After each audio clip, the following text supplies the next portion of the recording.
los hechos.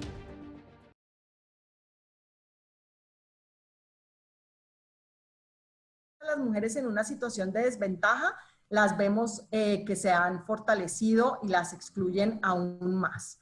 La carga de trabajo para las mujeres, estamos hablando con mujeres, por ejemplo, en Chiquimula, en Alta Verapaz, donde tenemos programas donde son situaciones de pobreza bastante alta, pues las mujeres nos cuentan que están invirtiendo hasta 72 horas para conseguir agua.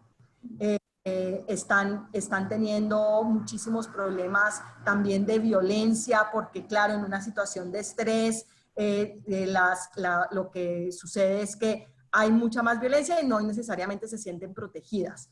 No logran, por ejemplo, llamar a pedir ayuda porque no tienen saldos en sus teléfonos. Entonces, realmente es como varias condiciones que se van sumando.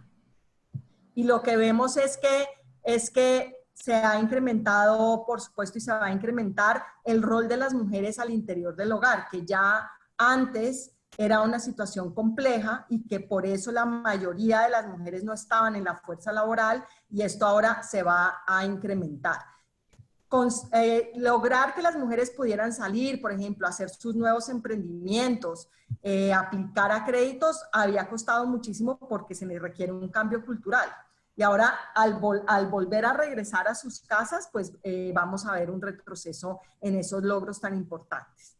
Entonces, eso es lo que vemos como el impacto de la pandemia, pero también vemos muchísimas oportunidades. Por eso es que queremos hacer este seminario para hablar desde lo local cómo se pueden incluir a las mujeres. El otro tema que nos preocupa muchísimo es la participación de las mujeres en los consejos de desarrollo a nivel local, a nivel comunitario. O sea, puede ser que tengan una silla, pero su participación es bastante modesta.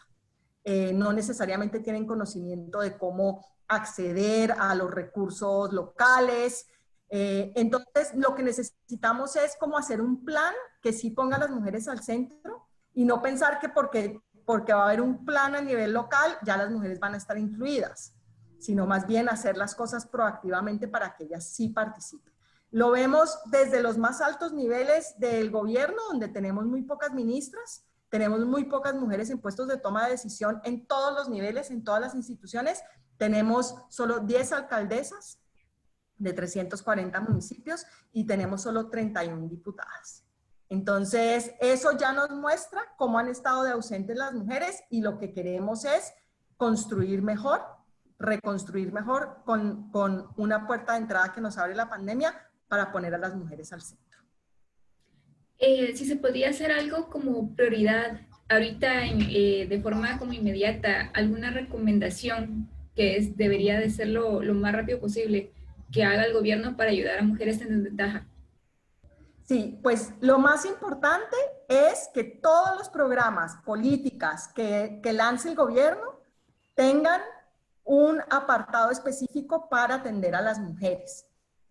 Todas las personas no son iguales, no necesitan los mismos servicios, no les afectan los temas de la misma manera. Entonces, sí necesitamos, por ejemplo, metas financieras de alcanzar a un porcentaje importante de mujeres. ¿Por qué no el 50% si somos la mitad de la población en Guatemala? Asegurarse que las mujeres estén en los diseños de los programas, que sean consultadas, que se puedan integrar acciones específicas para mujeres, por ejemplo, niñas, jóvenes que son madres, adolescentes que tienen una situación mucho más alta de vulnerabilidad y facilidad de llegar a la pobreza o de mantenerse en ella, porque si tienen hijos desde una edad muy temprana, eso les va a impedir vincularse a las actividades laborales. Pensar en, por ejemplo, horarios flexibles para las mujeres que están trabajando, facilitarles el bienestar de sus familias, ver cómo en todos los sectores hay temas específicos para las mujeres. Lo hemos visto, por ejemplo, en nuestro trabajo en el Sistema de Naciones Unidas, ahora se está concentrando muchísimo en el equipo humanitario del país. Y ahí hay clústeres, está el clúster de nutrición. Ahí lo que necesitamos es poner a las mujeres al centro porque son las madres de los niños. ¿Cómo está afectando el acceso al agua, el acceso a los recursos, están en los comités en la comunidad, tienen voz y voto. O sea, sobre todo, lo que es más urgente es que las mujeres participen en el diseño de los programas, que los programas tengan metas específicas para las mujeres y que luego se pueda rendir cuentas de cómo funcionó eso para seguir mejorando. La participación de las mujeres en la reconstrucción, eso es lo que yo diría que es lo más importante. Muchas gracias. Ahora en las comunidades donde ustedes trabajan, el acceso al sistema de salud o el cuidado, ¿verdad?, de ellas, ¿cómo lo han visto? ¿Qué han podido observar y qué les han dicho? Pues una parte muy importante es que sepamos que en Guatemala, como en el resto del mundo, el 70% de las personas en el sistema de salud son mujeres. Entonces, lo que estamos viendo es muchas mujeres afectadas desde el mismo sistema de salud, enfrentando horarios de trabajo bastante exigentes, necesitando apoyo, por ejemplo, psicosocial para manejar momentos de muchísima ansiedad, de muchísima angustia. Por supuesto, estamos en un momento bastante crítico. Entonces, entender que las primeras en la línea de atención son mujeres y que necesitan apoyo especial. Por ejemplo, los trajes para protegerlas no tienen en cuenta el ciclo menstrual de la mujer, no les permiten, por ejemplo, no están pensados desde las necesidades de las mujeres. Entonces, todas esas cosas las vemos que se necesitan.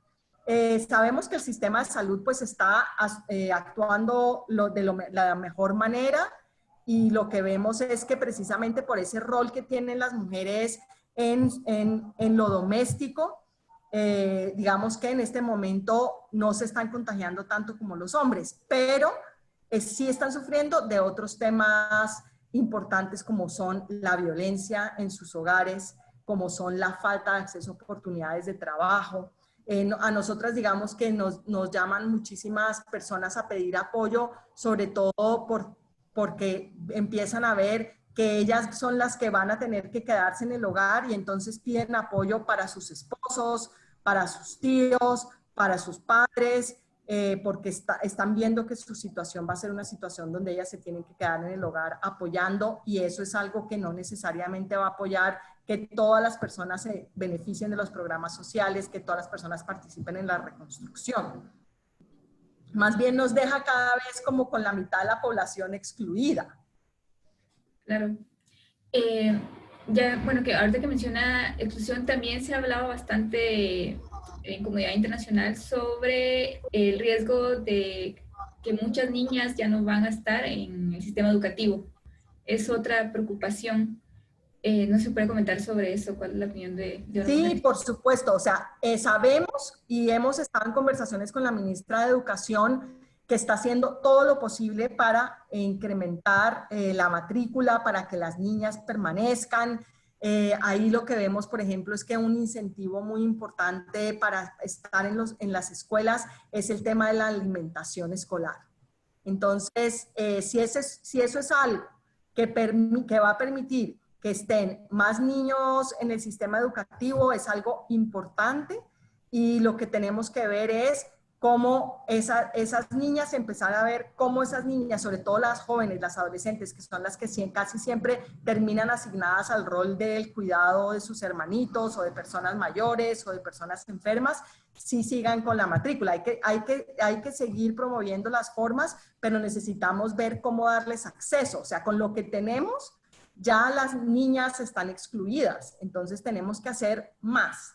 Tenemos que buscar mejores inversiones y mejores oportunidades para las niñas, y ver cómo, por ejemplo, tienen mejor acceso a Internet, que es un tema pues muy crítico.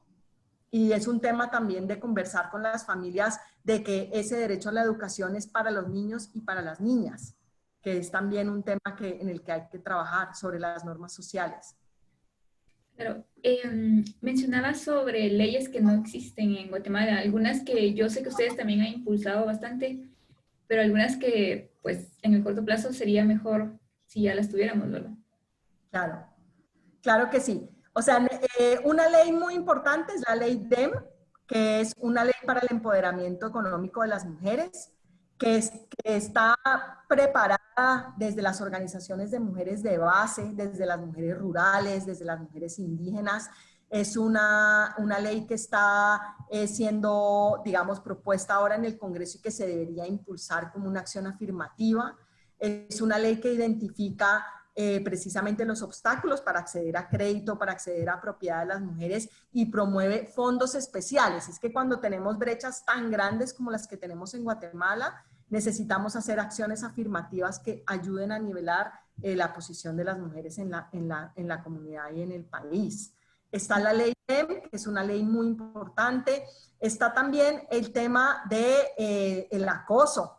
Es un tema que estamos viendo ahora en las universidades, está saliendo muchísimo, no solo en la Universidad de San Carlos, sino en otras universidades, y se necesita una legislación que proteja a las jóvenes, a las mujeres, por supuesto, en el sistema educativo, porque son temas donde son violencias que lo que van haciendo son excluyendo a las mujeres y las van sacando. Muchas jóvenes han dado sus testimonios de que se han retirado más bien de sus estudios universitarios con un tema de acoso. Ese es un tema que hay que ver, de cómo se protege a las mujeres. Hay otras leyes que ya existen. Por ejemplo, la ley de femicidio es una ley que tiene muchísimas prioridades, y sobre todo en el tema del acceso de las mujeres a atención de calidad a través de los centros de atención integral para las mujeres, los CAIMUS. Y el presupuesto para estos CAIMUS en los últimos 2 años se ha prácticamente eliminado.